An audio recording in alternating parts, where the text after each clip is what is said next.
मौनव्याख्यप्रकटितपरब्रह्मतत्त्वं युवानम् वर्षिष्टान्ते वसदृष्टिं गणैरावृतं ब्रह्मनिष्ठैः आचार्येन्द्रं करकलितचिन्मुद्रमानन्दमूर्तिम् स्वात्वा रामं मुदितवदनं दक्षिणामूर्तिमीडे विश्वं दर्पणदृश्यमाननगरीतुल्यं निजान्तर्गतम् पश्यन्नात्मनि मायाया बहिरिवोद्भूतं यथा निद्रया यः साक्षात् कुरुते प्रबोधसमये स्वात्मानमेवाद्वयम्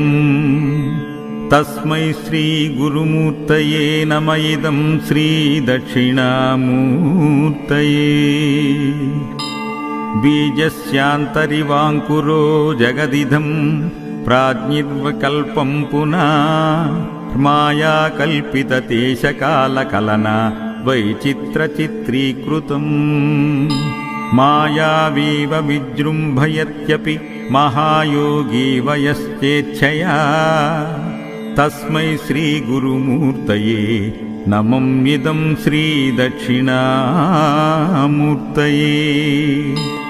यस्तैव स्फुरणं सदात्मकं मसत्कल्पार्धकं भासते साक्षात् तत्त्वमसीति वदवचसा यो बोधयत्राश्रितान् यत्साक्षात्कारणाद् भवेन् पुनरावृत्तिर्भवाम्भोनिधौ तस्मै श्रीगुरुमूर्तये नम इदं श्रीदक्षिणामूर्तये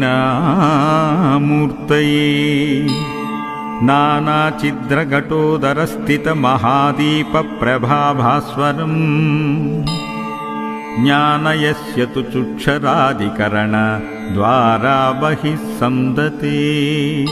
जानामीति तमेव बान्धमनुबाध्ये तत्समस्तं जगत् तस्मै श्रीगुरुमूर्तये नम इदं श्रीदक्षिणामूर्तये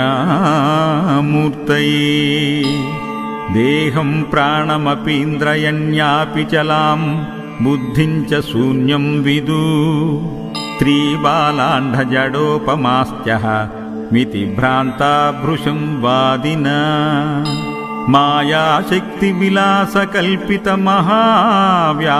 मायाशक्तिविलासकल्पितमहाव्यामोहसंहारिणे तस्मै श्रीगुरुमूर्तये नम इदं